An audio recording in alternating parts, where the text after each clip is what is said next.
Let's bring on Stephen Rossi, who is the CEO of Worksport. Hey, by sheer coincidence, Worksport also had a headline this morning.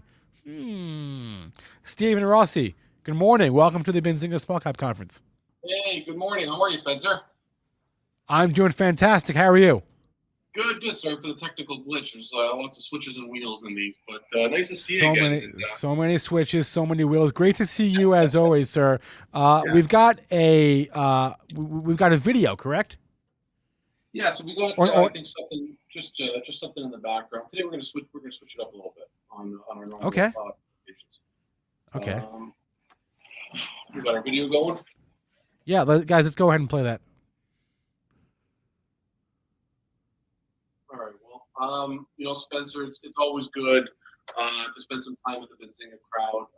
We have some of our longest and loyalist shareholders and supporters, from Benzinga. We always hats off to you, hats off to that pro team like you were talking about, and we're happy to be here again today. So usually, we go through our presentation, and I think that we've done our presentation a lot. Our presentation's available at investworksport.com. So today we're going to switch things up a little bit. And we're going to.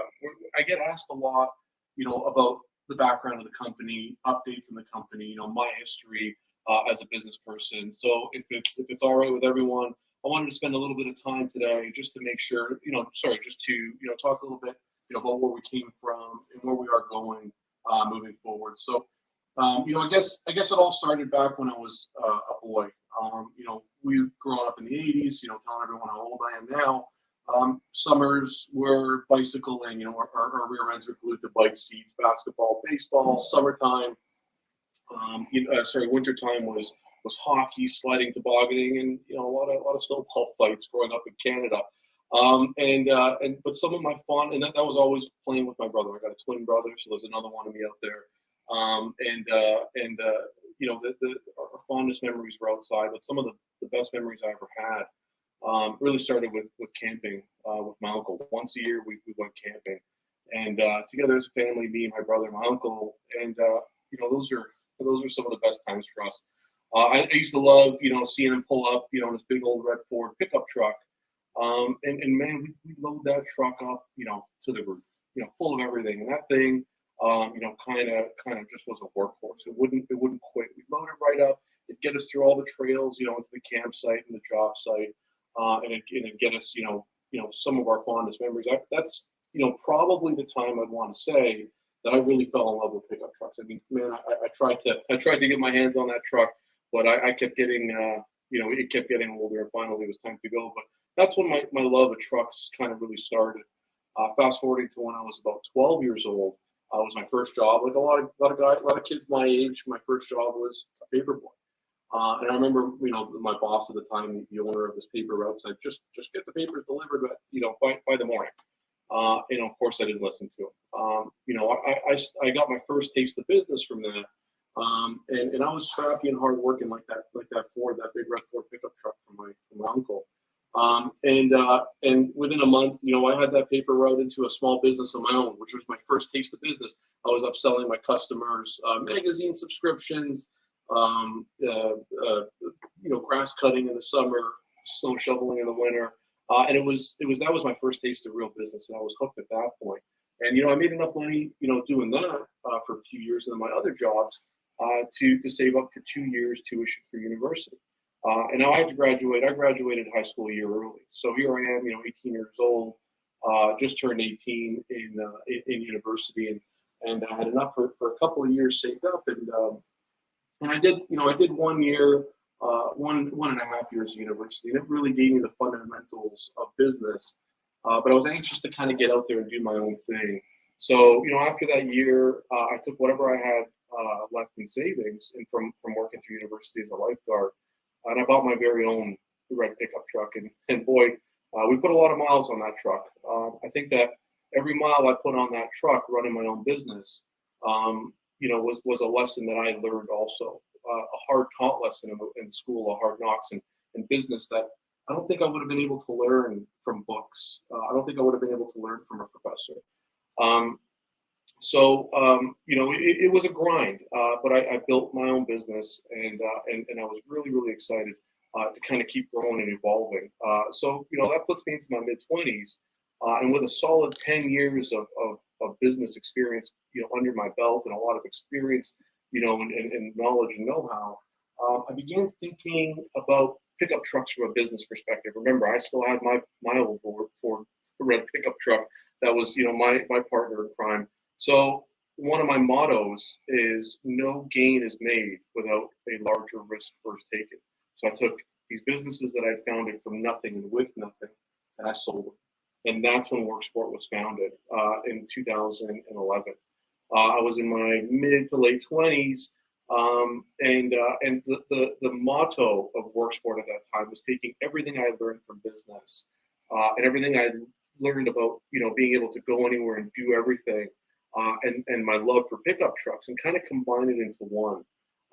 So what we noticed is that pickup trucks kept getting better. I mean, we're talking like late 2010, 2011. The F-150 was dynamite back then, and pickup trucks were taking over the world, and they are still now. So the truck accessories that were being bolted on these trucks were the same old truck accessories from 10 years ago. So you got this brand new truck with the first LED screen in there, GPS and navigation, heated seats. But you got a cover back there that was the same cover you could buy for 1984, and that's when we saw an opportunity, a big disparity. So we founded Worksport based on building innovative products and learning and evolving with the market. But not only did I want to build a good business, but I also wanted to kind of do good in the world. So creating these affordable products, I understood that what the businesses wanted and the consumers wanted, and I also understand that the first thing that the consumers are buying with their trucks was this tonneau cover. With that, I guess another founding motto we have is we don't inherit the world from our ancestors, but we borrow it from our children. So my father was and still is a big influence to me in my life, and he used to always come to me and tell me, we don't inherit the world from our ancestors, but we borrow it from our children. And that statement really gave me a lot to think about over the years. And on one of those many late nights, on this owner-operated business, in an aha moment for Worksport, we thought, why not? We're already making these tonneau covers, so why not use this tonneau cover as a blank canvas? And that was when Terra Vis was founded, which a lot of people are excited about. We decided to integrate our tonneau covers with a highly efficient solar panel. And another motto we have, because we're full of them, is you don't have to be the best, but you have to be the first. So integrating a solar panel, we have the intellectual property. This is a great idea, and that's when the Terra Vis system was founded. So you have an electric truck, Rivian, Ford, GM, all these cool trucks coming, and all these people buying trucks by the droves, or in droves, and now you have a solar tonneau cover that will charge that truck. If you don't have an electric truck, you can buy our solar tonneau cover, now called the Terra Vis Solus, and you can buy our Terra Vis core battery system, and now you've created a microgrid. Getting back to where I came from as a kid, go anywhere, do everything. If you don't have a pickup truck at all, that's fine. You could buy our battery system for a stormy day, put it in the cupboard or bring it to the back, 9 acres of your property, and go camping just like I enjoyed doing still to this day and when I was a kid. Jumping a few years ahead, the Terra Vis system is the first truck bed system now that not only delivers high quality storage, security, and function, but also delivers power that can be used wherever and whenever you need it. Like we always say to those that swing a hammer or swing a golf club. So we're really proud of where we've come from, and we're really proud of what we've accomplished in just this short year. Remembering that in 2019, late 2019, just before COVID, we didn't have a lot of capital, but we had the experience and my experience from running a business to kind of keep our balance sheet clean and keep our story evolving, and we would be able to stretch a penny. So on a shoestring, we built our business, and it's only really been 1 year that we've been able to really raise capital and deploy. And so we have a lot of updates of what we accomplished this year, and then we have some, we'll open up some questions from the Benzinga crowd as well. But 2021 shook out exactly like it was supposed to. The revenues weren't necessarily something that we were after, but it was part of our larger plan. We built out our infrastructure. Like I always say, brick by brick, we built something meaningful. We need a solid foundation. So we took this COVID opportunity to augment the way we've done business. Previously, and still to this day, we do own a factory in China, but we wanted to be able to be one of the first made in North America, almost fully automated brands out there. When we automate production and we invest in that automation, we have such high precision and such low costs that we get a solid beat that we can go to the market at a great price, but we go with laser focused precision. The same product every time. It's not manually made and not reliant on infrastructures and supply chains that were already kind of upside down, and they still are to this day. So with our automation investment, we kind of paused the revenue side, and we've been investing in the factory that I sit from here today to build something that hasn't been ever built before. And even though we haven't been focused on selling, we focused on building our customer base. We just added a PR today that announced that we're ready now. We're ready to start looking at OEM business. When we look at OEM manufacturing and the amount of inbound interest we've had from OEMs around the world, both large and small and new, we start looking at being able to supply through automation and also being able to deliver a quality product, which we can do through automated system.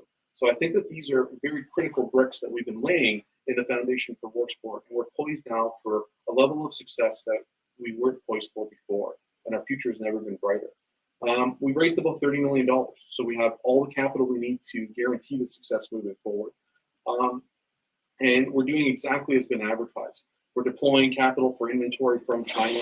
We're launching a Worksport.com direct-to-consumer website, which allows people to buy Worksport products directly from us. That gives us and the investors a very high margin of profit, protects and grows our brand, and allows us to establish ourselves so that as we build B2B business, we're building it as an established brand so that we can kind of name the terms of our sales and keep enviable profit margins and earnings for investors, as opposed to starting as an unknown where you're kind of more swayed by the buyers. We're deploying capital on the new sales channel, and the Terravis energy products, the Terravis Solus, the solar cover, and the Terravis Core battery system are in real life existence. We'll be launching those to the world very soon, showing real life products, solving real life problems in our trucks, in our studios very soon, and we're already taking pre-orders. The pre-order campaign has gone very well. We've launched that campaign to friends and family, and only now are we starting our marketing engine to grow towards 10, 20, or $30 million in pre-orders before we start filling. And this could all, or should all, be done within early 2022. So we're right on that cusp of breakouts. We're taking in partnerships, we're having conversations, we're building an automated factory, we're getting product ready to go, and we're patenting new designs. But what's very interesting is Terravis Energy. So Terravis became such a big idea that we started looking at personal power for pickup trucks and EV truck owners. But then we started thinking about what, again, you don't have to be the best, but you should be the first. What does the future of energy look like? So Benzinga viewers and everyone at Benzinga knows what happens to a stock when there's a lot of demand for it. The same thing that's going to happen to the power prices or energy prices when there's a lot of demand for that, when we all get home at 5 o'clock and plug in our EV. So we're looking to anticipate the problems that we haven't yet even known or become aware of by being the first and the best, by looking at Terravis Energy as a subsidiary to create power for communities and EV charging infrastructure where power isn't otherwise available. And we're deploying unique technologies, specifically looking at hydrogen technologies. And all of this information will be launched in the very short future. So the amount of news flow we have and the amount of exciting milestones we have to meet couldn't be bigger now than ever before. So pre-order campaigns rocking, Worksport.com's rocking. We have an amazing pipeline of transactions, and not transactions, but news and milestones that we're meeting. And we feel that we've come so far in 1 year of the 11 years we've been in business that things will continue to accelerate. And we're just extremely excited at the company that we build and what our prospects look like moving forward. So I appreciate the time to update, and I'll open it up to any questions, Spencer, that are available from the crowd, or that you may have for us. We're an open book. We love thread pullers.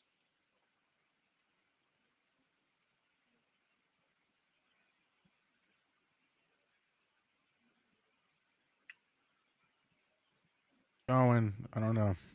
Hey, Steve, thanks a lot for that. We got a couple questions here from the chat. Yep. You ready? Yeah, absolutely. All right, let's go. First one, someone was asking specifically about the tonneau cover for the Ford F-150. I'll just read it directly from WK Harris. I'd like to know if the tonneau cover could possibly keep an F-150 hybrid power boost batteries powered up without having the gas engine start. Plans for that? For sure, yeah. So, I mean, people have mentioned, like, hey, why would you want to buy a Terravis solar tonneau cover or core battery system when Ford's coming out with a hybrid with a battery pack? See, the thing is with our battery pack, and it's a little tongue-in-cheek, is that you can carry our battery pack with you where you need and just plug something into it. You can't get that Ford F-150 on the second floor of a house you're building, though. So without a really long extension cord. So we're really proud of the Terravis core system for being able to be, something that you can carry in your hands. The question relating to charging the Ford is yes, we will look to integrate our solar cover into OEM applications as we build up OEM relationships with companies like Ford, Stellantis, and General Motors as domestic, so that our cover can charge the low voltage side of EVs or battery packs. And on a Ford, we could produce 600 watts, sometimes even a bit more, and our tech's evolving. We're think tank. We are a think tank, so we are improving solar efficiencies in the technology that we're using. So the answer is yes, and you won't have to run that engine and have to deal with the emissions or the footprint that you're going to be kind of building on the emissions side. Luciana RT Bartley made a comment about the supply chain for car manufacturing as being tough right now. Can you comment about your own supply chain right now? Sure. Yeah. So supply chain, we found for cars, for vehicle manufacturers, supply chain is challenging on I think the biggest thing that I'm hearing from other manufacturers that are manufacturing for OEMs is that nameplates are struggling with chips, and these are microprocessing chips. We don't use them. So, GM, for example, can't make a General Motors truck because it needs a microprocessor. So why make the rest of the truck when it's missing the heart, for example, or the brain? We use more readily available microprocessors in our battery technology. And what's actually happened is that since companies like General Motors are slowing down production because they can't get the microprocessors that they need, but we don't. In fact, supply chain for us has gotten a lot better. The pricing, a lot of our products use aluminum extrusions and steel and aluminum paneling and plastics. And a lot of those peripheral suppliers have actually slowed down because they're not getting the orders from the GM. So, for example, our price of steel has gone down 50%. Our price of aluminum is almost down 50% from what it was at a high about 6 months ago. So our supply chain's actually improved because we don't use the complex microprocessing devices that are slowing production down for phone makers and car makers. So we're not only are we good, we're better than we were. I mentioned off the top that you guys had some news this morning. The news was relevant to your OEM strategy. Can you just speak more about that?